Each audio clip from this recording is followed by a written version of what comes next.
Kemudian sujudlah ia dan menyembah, katanya, "Dengan telanjang aku keluar dari kandungan ibuku, dengan telanjang pula aku akan kembali ke dalamnya. Tuhanlah yang memberi, Tuhanlah yang mengambil, terpujilah nama Tuhan." Dalam kesemuanya itu, Ayub tidak berbuat dosa, tidak menuduh Allah berbuat yang kurang patut. Guru, kami melihat seorang mengusir setan demi namamu, dan kami telah mencegahnya karena ia bukan pengikut kita. Tetapi Yesus menjawab, "Jangan kalian cegah, sebab barang siapa tidak melawan kalian, dia memihak kalian."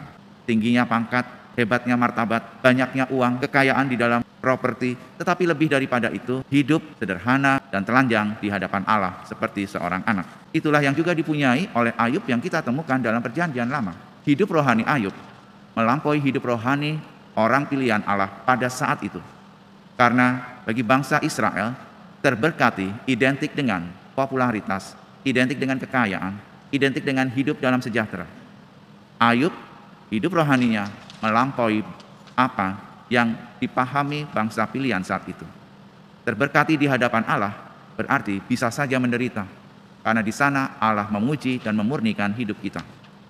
Saudara, semoga hidup rohani kita pun bertumbuh dan berkembang. Apa yang dialami Ayub dapat juga dialami oleh kita. Jangan mengutuk penderitaan. Bersahabatlah dengan penderitaan, karena kerap di sana Allah bekerja, karena kerap di sana Allah menguji iman kita.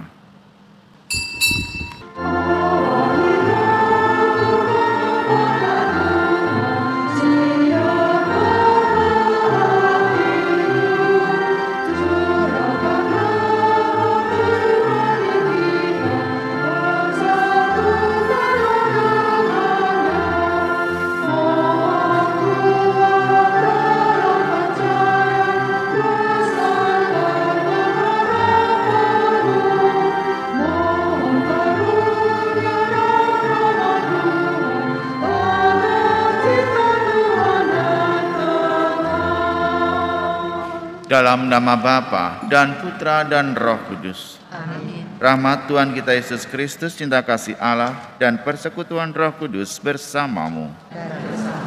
Saudara, hari ini adalah hari Senin dalam pekan biasa ke-26. Saudara, mari kita satukan pula doa-doa dan intensi pribadi kita pada perayaan Ekaristi pagi hari ini. Saya mengaku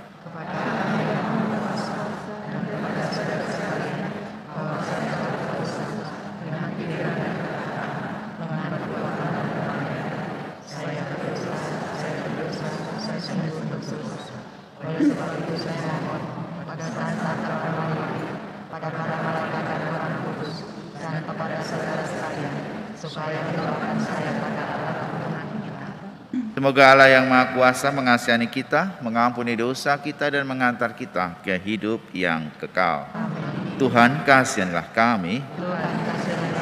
Kristus kasihanilah kami. Tuhan kasihanilah kami. Marilah berdoa.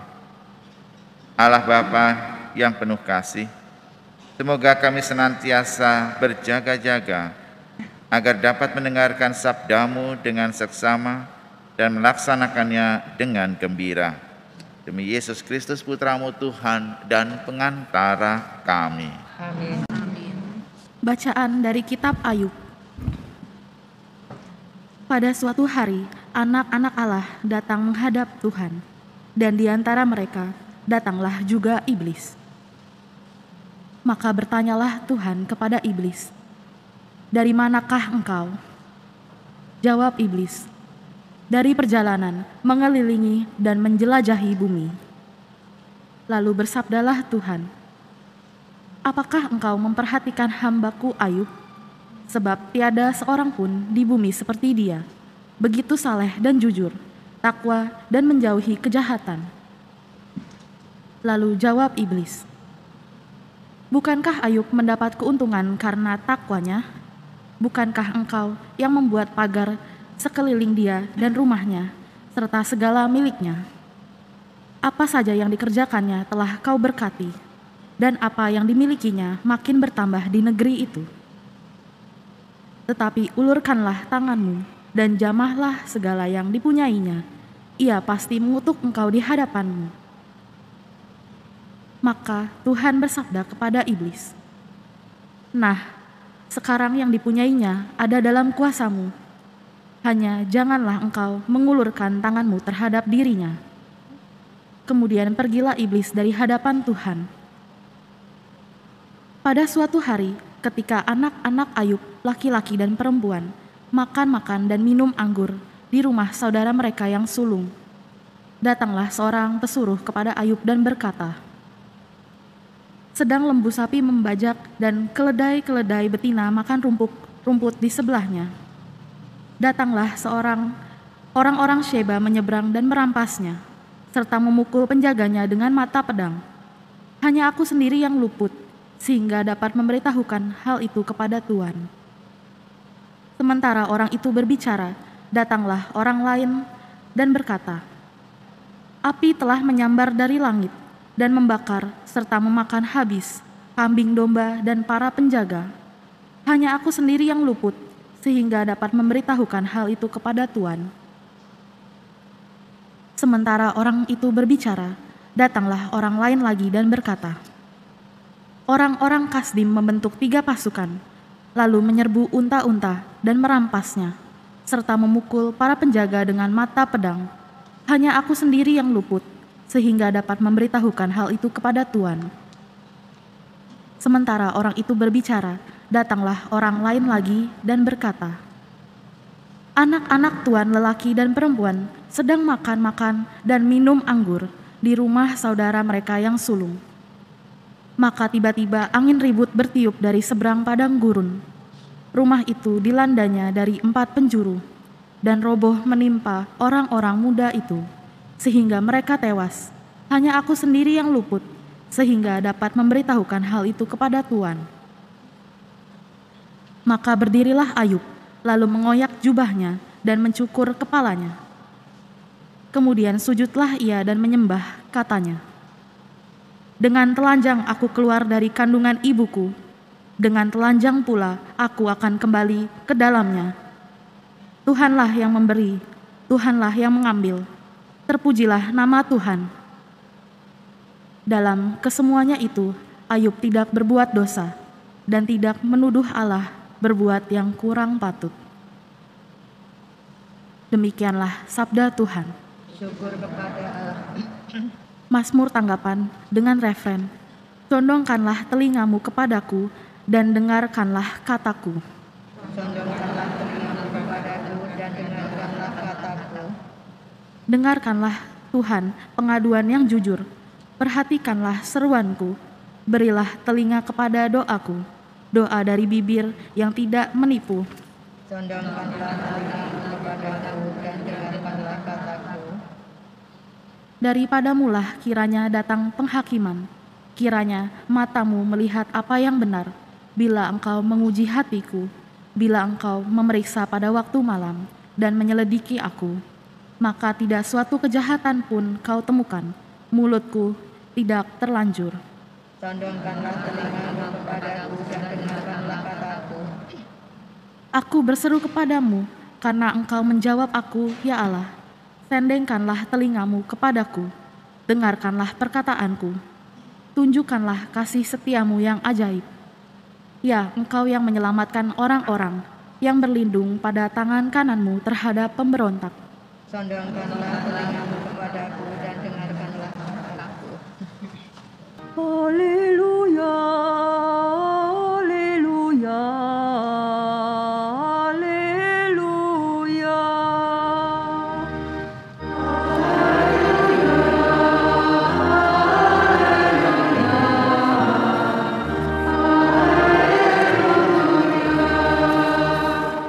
Anak manusia datang untuk melayani dan menyerahkan nyawanya sebagai tebusan bagi semua orang.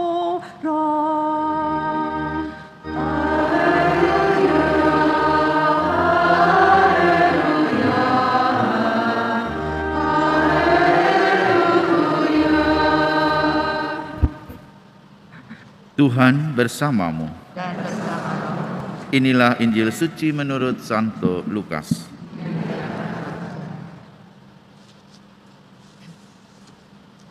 Sekali peristiwa, timbullah pertengkaran di antara para murid Yesus tentang siapakah yang terbesar di antara mereka. Tetapi Yesus mengetahui pikiran mereka. Karena itu, Ia mengambil seorang anak kecil dan menempatkannya di sampingnya. Lalu Ia berkata kepada mereka, "Barang siapa menerima anak ini demi nama-Ku, dia menerima Aku. Dan barang siapa menerima Aku, menerima Dia yang mengutus Aku. Sebab yang terkecil di antara kalian, dialah yang terbesar." Pada kesempatan lain Yohanes berkata, "Guru, kami melihat seorang mengusir setan demi nama-Mu, dan kami telah mencegahnya karena ia bukan pengikut kita." Tetapi Yesus menjawab, "Jangan kalian cegah, sebab barang siapa tidak melawan kalian, dia memihak kalian." Demikianlah sabda Tuhan. Ibu bapak saudara sekalian, bacaan pertama dari kitab Ayub cukup panjang, tetapi isinya sangat jelas. Bagaimana Ayub diuji oleh Allah. Ayub adalah seorang yang baik, seorang yang jujur, seorang yang diberkati Tuhan dengan aneka keluarga, anak-anak, ternak, dan tanah yang begitu luas. Namun Tuhan mencobai Ayub. Apakah orang ini sungguh setia kepadaku? Maka dikirimlah kepada Ayub iblis. Iblis itu kemudian membuat segala sesuatunya menjadi berantakan. Karena Ayub harus berani untuk menghadapi kenyataan bahwa istri-istrinya wafat, anak-anaknya mati, ternak-ternaknya mati, hingga akhirnya Ayub mendapat penyakit kusta, penyakit yang sangat mematikan dalam perjanjian lama. Tapi apa yang terjadi? Iblis yang adalah utusan Allah itu nyatanya tidak mampu menggoyah iman Ayub. Dan ternyata dalam semuanya itu Ayub tidak berbuat dosa. Ayub tidak menuduh Allah berbuat yang kurang patut. Ayub lulus ujian. Imannya sungguh iman yang setia kepada Allah. Saudara, dalam hidup rohani pun kita mengenal adanya godaan-godaan rohani. Godaan rohani berarti godaan yang membuat kita, menjauhkan kita jauh dari kehendak Allah, membuat kita semakin jauh dari relasi Allah, dan membuat kita semakin jauh dari Allah itu sendiri. Hal itu juga yang dialami oleh para murid. Para murid menginginkan yang terbesar di antara mereka. Terbesar dalam pandangan duniawi, terbesar dalam kedudukan, dalam pangkat, dalam jabatan, dalam harta, dalam kekayaan, dalam popularitas. Para murid Yesus bertengkar tentang siapakah yang terbesar di antara mereka. Tetapi Yesus mengetahui pikiran para murid. Yesus mengajar latihan rohani kepada para murid dengan cara Ia mengambil seorang anak kecil, menempatkannya di sampingnya. Anak kecil adalah simbol ketidakberdayaan, simbol tanpa jabatan, tanpa kekuasaan, simbol ketergantungan kepada orang tuanya, simbol hidup yang tidak bisa bertumbuh dan berkembang tanpa orang-orang di sekitarnya. Apa yang dilakukan Yesus dengan anak kecil ini? Ia menempatkannya di sampingnya. Artinya, apa yang menjadi kekayaan anak kecil itu adalah kekayaan Yesus. Artinya, apa yang ada pada diri anak kecil itu adalah sejajar dengan diri Yesus. Yesus memang hendak menjadikan anak kecil ini sebagai teladan, sebagai contoh. Lalu ia melanjutkan, barang siapa menerima anak ini demi namaku, dia menerima aku. Ada personifikasi antara Yesus dengan anak kecil ini. Dan barang siapa menerima aku, menerima dia yang mengutus aku. Sebab yang terkecil di antara kalian, dialah yang terbesar. Ibu, bapak, saudara sekalian, jika demikian apa pesan-pesan bacaan pada hari ini? Kerap kali yang terbesar dan yang terkecil dalam pandangan Allah tidak diukur menurut pandangan duniawi. Tingginya pangkat, hebatnya martabat, banyaknya uang, kekayaan di dalam properti, tetapi lebih daripada itu, hidup sederhana dan telanjang di hadapan Allah seperti seorang anak. Itulah yang juga dipunyai oleh Ayub yang kita temukan dalam Perjanjian Lama. Hidup rohani Ayub melampaui hidup rohani orang pilihan Allah pada saat itu. Karena bagi bangsa Israel, terberkati identik dengan popularitas, identik dengan kekayaan, identik dengan hidup dalam sejahtera. Ayub, hidup rohaninya melampaui apa yang dipahami bangsa pilihan saat itu. Terberkati di hadapan Allah berarti bisa saja menderita, karena di sana Allah menguji dan memurnikan hidup kita.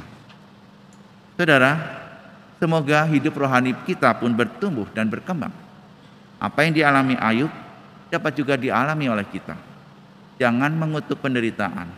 Bersahabatlah dengan penderitaan, karena kerap di sana Allah bekerja, karena kerap di sana Allah menguji iman kita. Agunglah misteri iman kita.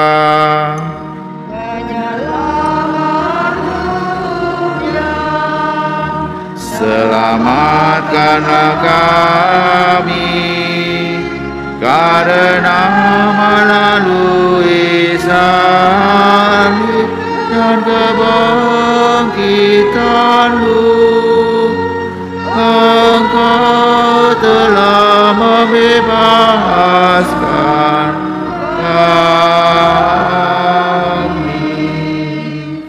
Putramu, Engkau melindungi kami dari mara bahaya. Bantulah kami menekuni sabda-Mu sampai kami berada dalam perjamuan surgawi. Demi Kristus Tuhan kami. Amin. Tuhan bersamamu.